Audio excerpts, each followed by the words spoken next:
Welcome students আগৰ দুটা ভিডিঅ'ত আমি প্ৰশ্ন নং 4 লৈ আলোচনা কৰিলোঁ আৰু সমাধান কৰি চালোঁ আজি আমি চাম প্ৰশ্ন নং 5 প্ৰশ্ন নং 5 টো হৈছে যে -1 সমষ্টি 3/2 ৰ গুণাত্মক বিপৰীত 3/5 হয়নে আৰু যদি হয় তাৰ আমি যুক্তি দিব লাগিব হয় বুলি কিয় হয় আৰু যদি নহয় তাৰ আমি যুক্তি দিব লাগিব ঠিক আছে এতিয়া আমি এটা কথা জানো যে দুটা সংখ্যা এটা সংখ্যা আনটো সংখ্যাৰ গুণাত্মক বিপৰীত তেতিয়াই হ'ব যেতিয়া দুইটা সংখ্যাৰ পূৰণফল হ'ব কিমান 1 দুটা সংখ্যাৰ পূৰণফল হ'ব লাগিব 1 যদি পূৰণফল 1 পাও তেতিয়া গম পাম যে এটা সংখ্যা আনটো সংখ্যাৰ গুণাত্মক বিপৰীত যদি নাপাও গুণাত্মক বিপৰীত নহব ঠিক আছে গতিকে হেতুকে আমি কৰি চাম পূৰণ কৰি চাও যদি 1 পাম তেতিয়া গুণাত্মক বিপৰীত হ'ব যদি নাপাও নহব ঠিক আছে এতিয়া আমি চাও প্ৰথমতে আছে তোমালোকৰ 1 এক সমষ্টি 3/2 আৰু আনটো হৈছে 5/3 এই দুইটা আমি পূৰণ কৰি চাও পূৰণ কৰি চালে কি দেখিম সমষ্টিত এনেকৈ থাকিলে পূৰণ কৰিব লগা পদ্ধতিটো জানাই তোমালোকে আগতে শিকি আহিছা কি কৰিম আমি 3 × 3 আৰু যেটো 3 পালো এই 3 লগত 2টো আমি যোগ কৰিম কি হ'ব তেতিয়া 3 × 3 3 × 2 5 ইয়াত হ'ব বিয়োগ পূৰণ 3/5 এতিয়া ওপৰত আছে দুটা 5 পূৰণ কৰিলে হয় 25 তলত আছে দুটা 3 পূৰণ কৰিলে 3 3 × 9 গতিকে 9 ৰে 25ক হৰণ কৰি আমি কোনো কাৰণতে 1 নাপাওঁ ঠিক আছে তেতিয়া হলে আমি কৰি চাব পাৰা তোমালোকে কেতিয়াও 1 নহয় গতিকে আমি যেটো উত্তৰ পালো সেই উত্তৰটো কি হ'ব 1 নহয় 1ৰ সমান নহয় ঠিক আছে 1ৰ সমান নোহোৱাৰ কাৰণে কি হ'ব আমি কি বুলি লিখিম যে বিয়োগ 1 সমষ্টি 3/2 সৰি 2/3 গুণাত্মক বিপৰীত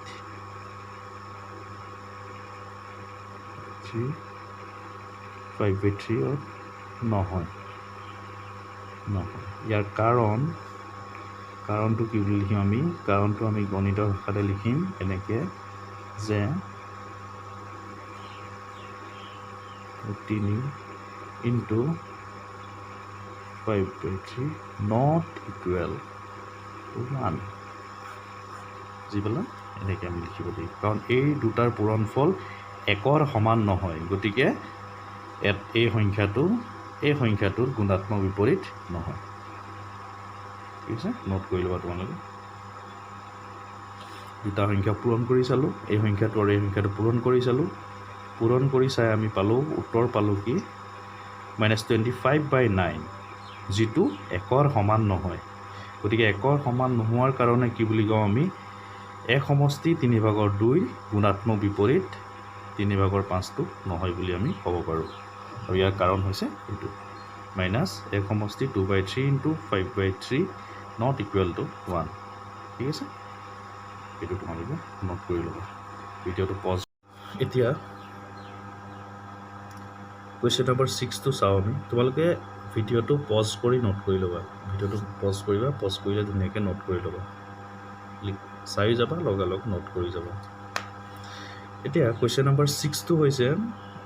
1ৰ গুণাত্মক আৰু যোগাত্মক বিপৰীত কি কি এক সংখ্যাটোৰ গুণাত্মক বিপৰীত লাগে আৰু যোগাত্মক বিপৰীত সংখ্যা লাগে এটা গুণাত্মক বিপৰীত মানে হৈছে কি দুটা সংখ্যা পূৰণ কৰিলে আমি তাৰ পূৰণফল পাব লাগিব 1 যদি পূৰণফলটো 1 পাও তেতিয়া কি হ'ব এই দুটা সংখ্যা এটাই আনটোৰ গুণাত্মক বিপৰীত গতিকে 1ৰ লগত আমি কি সংখ্যা পূৰণ কৰিলে 1 পাম আমি সকলোৱে জানো 1ৰ লগত আমি 1 পূৰণ কৰিলে 1 পাম ঠিক আছে গতিকে চাও আমি কৰি যে 1 পূৰণ 1 কি হয় তোমালোকে জানাই আগৰ পৰা 1 পূৰণ 1 = 1 গতিকে 1ৰ গুণাত্মক বিপৰীত হ'ব 1 ঠিক আছে অৰ্থাৎ আমি কি লিখিম 1ৰ গুণাত্মক বিপৰীত হ'ব 1 ঠিক আছে ঠিক তেনেকৈ আমাক লাগে 1ৰ যোগাত্মক বিপৰীত যোগাত্মক বিপৰীত কি আছিল যদি দুটা সংখ্যা যোগ কৰিলে আমি যোগফলটো শূন্য পাওঁ তেতিয়া এটা সংখ্যা আনটো কি হ'ব যোগাত্মক বিপৰীত গতিকে আমি এইটো সহজতে কৰি চাব পাৰোঁ যে একৰ লগত আমি কি যোগ কৰিলে আমি এক পাম ঠিক আছে ইজি একৰ লগত যদি আমি -1টো যোগ কৰোঁ তেতিয়া আমি কি পাম ইয়াৰ উত্তৰটো 1 প্লাছ মাইনাছ আছে প্লাছে মাইনাছে মাইনাছ 1 গতিকে 1 বিয়োগ 1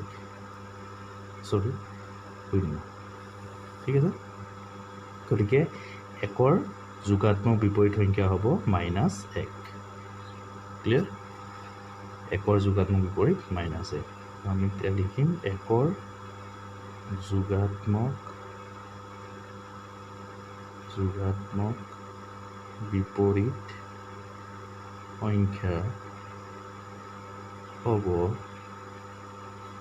-1 ঠিক আছে আপোনালোকে এইটো নোট কৰিব নেক্সট কুৱেশ্যনটো হৈছে -4/9 আৰু 11/16 গুণাত্মক বিপৰীত সংখ্যা দুটা লিখা ঠিক আছে এতিয়া গুণাত্মক বিপৰীত মানে কি আমি আগৰ পৰা কৰি আহিছোঁ আগতেও কেইবাবাৰো কৰিলোঁ গতিকে এইটো একেবাৰে সহজ হৈছে তোমালোকৰ এতিয়া দুটা সংখ্যাৰ পূৰণফল হ'ব লাগিব 1 যদি পূৰণফল 1 হয় তেতিয়া আমি কি বুলি পাম এইটো সংখ্যা এইটো গুণাত্মক বিপৰীত এতিয়া প্ৰথমতে আছে তোমালোকৰ -4/9 ইয়াৰ লগত যদি আমি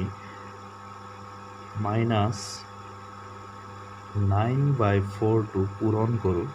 তেতিয়া আমি ইয়াৰ পূৰণফল কি পাম 1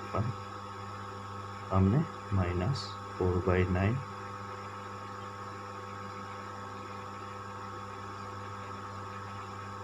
9/4 এতিয়া কি হ'ব 9ৰে 9 কটা যাব 4ৰে 4 কটা যাব 9ৰে 9 এবাৰ 4ৰে 4 এবাৰ হয় গতিকে মাইনাছ দুটা আছে পূৰণ হৈ আছে গতিকে পূৰণ হৈ কি হ'ব প্লাছ হ'ব উত্তৰ পাম 1 ঠিক আছে গতিকে 1 পাইছোঁ তেনেহ'লে আমি লিখিব পাৰোঁ যে চাইডতে লিখিব পাৰোঁ এনেকৈ আমি -4/9 গুণাত্মক বিপৰীত সংখ্যা হ'ব -9/4 ঠিক আছে এটা কথা মন কৰিছা কি গুণাত্মক বিপৰীতৰ ক্ষেত্ৰত আমি সংখ্যাটো ওলোটাই দিলোঁ চিম্পল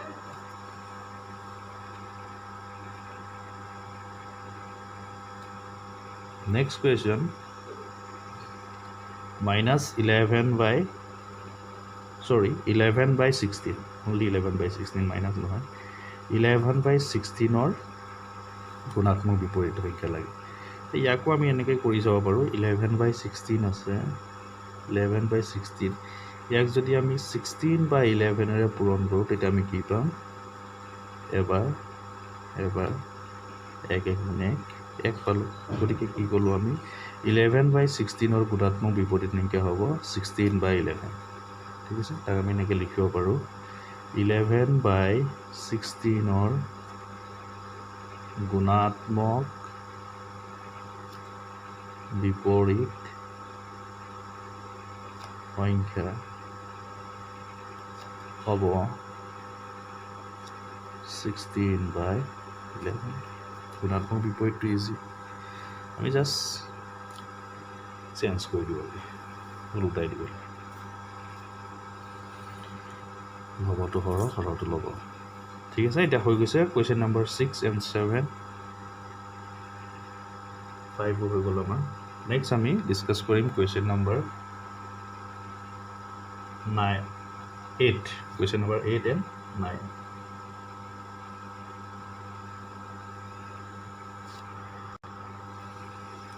তোমালোকে কুৱেশ্যন নম্বৰ 5 কুৱেশ্যন নম্বৰ 6 আৰু কুৱেশ্যন নম্বৰ 7টো নোট কৰি ল'বা আমি নেক্সট ক্লাছত ডিছকাছ কৰিম কুৱেশ্যন নম্বৰ 8, 9, 10 ঠিক আছে এতিয়া তোমালোকে দুটামান হোমৱৰ্ক লিখি লোৱা ওকে, হোমৱৰ্ক দুটা হৈছে তোমালোকৰ। ফাৰ্ষ্ট হোমৱৰ্কটো 2 সমষ্টি 3 ভাগৰ 1 গুণাত্মক বিপৰীত 7 ভাগৰ 3 হয়নে, যুক্তি দিয়া। আৰু কুৱেশ্যন নম্বৰ 2 হৈছে -18/98 গুণাত্মক আৰু যোগাত্মক বিপৰীত লিখা। এই দুইটা কৰি তোমালোকে দেখুৱাবা। ওকে, চ' আজি 3টা কুৱেশ্যন আমি ডিছকাছ কৰিলোঁ। নেক্সট ক্লাছত আমি আৰু 3টা কুৱেশ্যন ডিছকাছ কৰিম। তোমালোকে নোট কৰি ল'বা আৰু হোমৱৰ্কবোৰ কৰি দেখুৱাবা। Thank U students.